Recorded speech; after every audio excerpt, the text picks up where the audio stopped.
This is the website. The link is in the description. They give you a good deal. These guys are straightforward, no bullshit. They don't give out your credit card information. You can get started for $75, free shipping, grown and packed in the United States.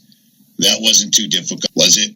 The funniest thing about people these days are so many people, like I know you know people like this. They're addicted to sports. They know all the statistics. They know all the things about their favorite players, etc. 46 total. Change.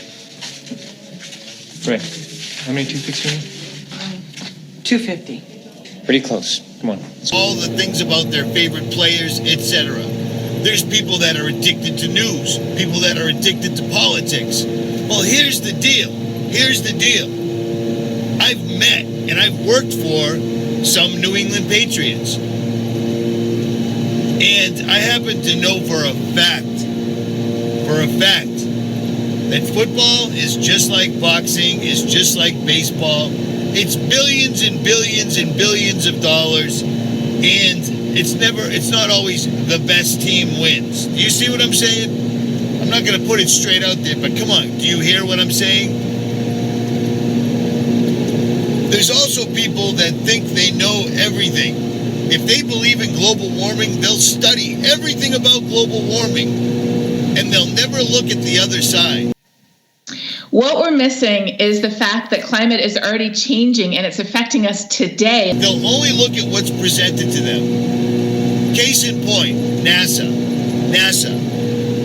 These guys tell us that they have a remote control car that's on another distant planet that's so far away that it appears to be a little red light to us in the sky. What Mars looks like, and I'm filming it with a tablet, and I'm recording it off the viewfinder of my P900. They have a car up there, and it's communicating back and forth with them, so forth and so on.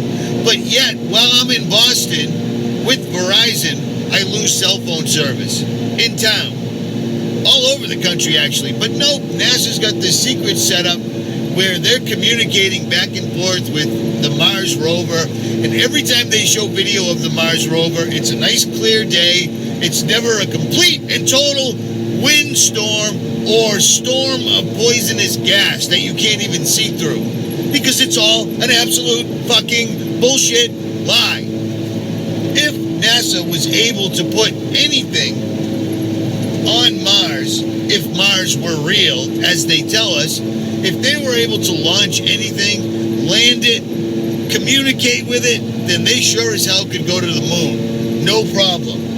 Every single solitary thing they've told us about the moon landing can be taken apart.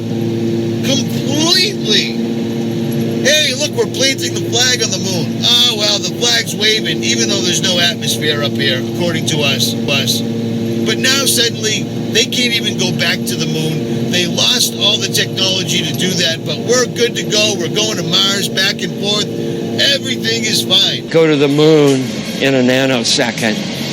The problem is we don't have the technology to do that anymore. We used to, but we destroyed that technology, and it's a painful process to build it back. But going to Mars should be one of the next series of steps that humans do. The first step should be going back to the moon for a number of technical reasons and exploration reasons, and then after that, Mars, maybe high orbit in Venus atmosphere, maybe going to Europa. Back and forth, everything is fine.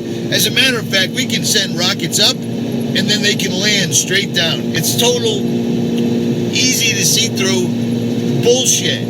But people believe it in droves. NASA puts out more propaganda than any 10 countries I've ever seen. Every single day, NASA is tweeting, Instagramming, YouTubing over and over and over. But then on the other hand, they're never actually doing anything that NASA has been paid trillions of dollars to do. And people believe it. I guess long story short is people suffer from pride. Let me tell you something. I happen to know people in my life that are overweight, unattractive, no sense of humor, no friends, no life, and they're arrogant. They're arrogant. Imagine that. I'm fat, stupid, ugly, and rude, but I'm arrogant. I tell this to people all the time. To me, arrogance is reserved for people of exceptional beauty, man or woman, for people of incredible physical prowess, people that are extremely intelligent or extremely talented. Those are the types of people you would expect to be arrogant. If they were arrogant, even though they were any of those things I just said, they'd also be an asshole. But we've got people walking around that are fat, stupid, ugly, untalented, and arrogant. I deal with one of those people every day. Imagine that. The definition of a scumbag is somebody that will fuck with somebody else because they know that person won't do anything in return because of somebody else. Do you see what I'm saying? I can fuck with my sister because of my mother. She won't say anything. I don't have a sister, and I don't know where my mother is. She's probably creeping in the comments right now. Yeah. But it's amazing. People are walking around arrogantly declaring or regurgitating bad information. And it's actually, it's a problem. People are addicted to being arrogant because they think they know. Let me explain something to you. Global warming is and has been being delivered out of the back of airplanes to the point where they're not even hiding it anymore. People are getting weather control management airplanes showing up on Flight Radar 24.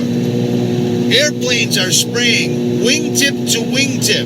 They're not even pretending with the little nozzles right at the end of the engines like they used to. Men have wanted to control the weather forever. You control the weather, you control the world. That's where we're at. That's why I started this channel. That's what I've been talking about for 10 years. You can show all this information to these people, and they are so predictably programmed and fucked in their head and saturated and swimming in their own arrogance that they'll actually ride this barrel over the falls as opposed to looking at this information and going, holy shit, I was wrong. Do you know what? I know there's people, well, Richie, you don't do it. Really? When I started this channel, I firmly believed in NASA. I believed in the moon. I've been all about telescopes and astronomical binoculars since I was a kid. And one day, it dawned on me that what I'm looking at up there is water. Exactly like the Bible says. And as a matter of fact, NASA has recently come out and said they discovered plankton. You know, the stuff that whales eat? The microscopic animals that live in the ocean that feed so many large animals that it's crazy. They claim that they recently found plankton on the outside of a Russian space station because everything on the Earth came from outer space. That's their story, and they're sticking to it. Well, here's the deal. Maybe that is true. Maybe the spacecraft that they have in low Earth orbit that's probably hung up there with either helium, nitrogen balloons or whatever, or with suppressed technology that's what we would call anti-gravitical, even though gravity is a complete and total hoax. I firmly believe that everything is electromagnetic. Do you know what I'm saying? Look at a magnet. Put two magnets together. Try to force them together. There's an invisible force there that will not allow you to. Electromagnetism makes a hell of a lot more sense than gravity, because electromagnetism explains why someone that weighs 240 doesn't float away and a butterfly doesn't float away. Do you know what I'm saying? With gravity, the same gravity that holds me down would crush a child. You know what I'm saying? Because gravity isn't metered out accordingly to each individual species, animal, person, or thing. Electromagnetism is. You're full of vitamins and minerals. So isn't everything else. Some of those minerals are magnetic, which is what holds you down. In my opinion. Science doesn't say that. But you know what science does say that most people just fucking ignore? They have no clue what gravity is or how to explain it. The best they can say is, we understand the effects of it, we can measure it, etc., but we have no clue what it is. What is gravity? You have no idea. Okay, next question. Wow. No, here's the difference. We can describe gravity. We can say what it does to other things. We can measure it, predict with it. But when you start asking, like, what it is, I don't know. To this day,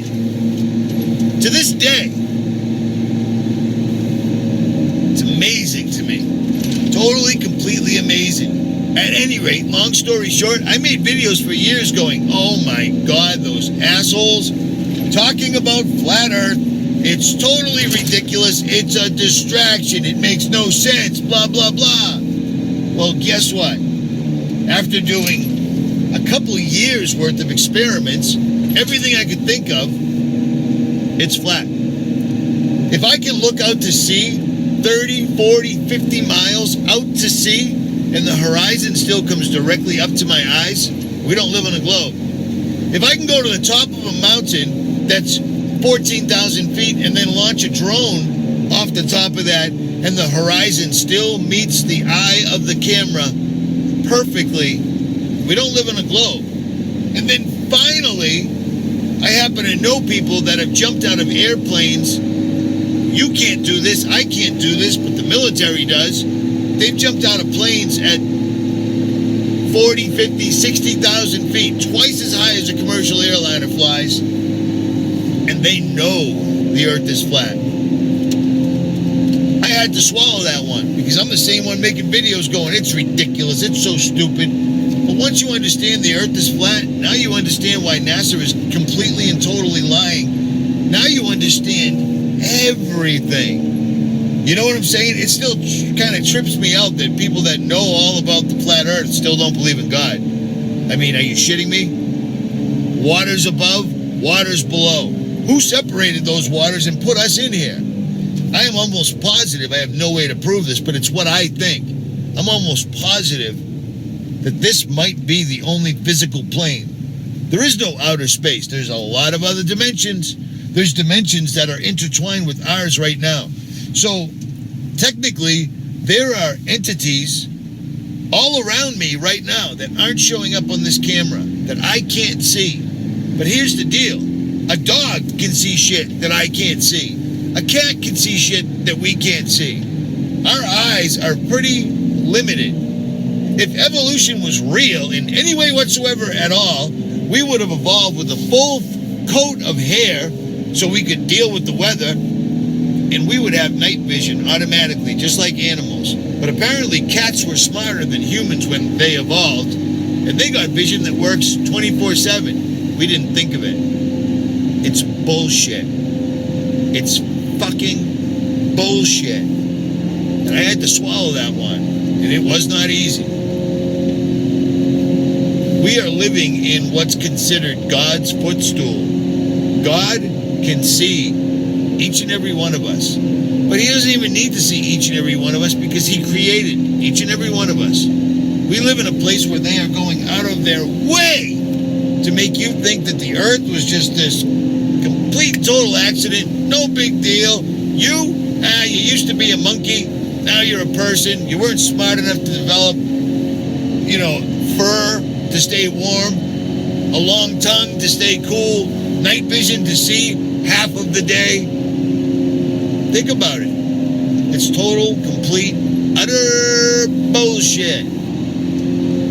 But using chemicals, propaganda, they're tricking people into turning or evolving into fucking idiots. I am gender fluid. Nope. You're mentally unstable. You're easily propagandized. Do you know what I'm saying? Nothing more, nothing less. A lot of us, maybe we didn't always go to the doctor. Maybe we always filtered our water and didn't drink the massive doses of fluoride that is available in all public drinking water, for the most part, in the United States of America. Do you know what I'm saying? Maybe some of us just never watch television. I don't know why some of us are awake and some of us aren't. But once you're awake, there's no unringing that bell. But once you're awake, there's no unringing that bell. Some people try. I don't know how you do it. I don't know how you can see the Matrix and then jump back into it. It's unbelievable to me. At any rate, I'm out.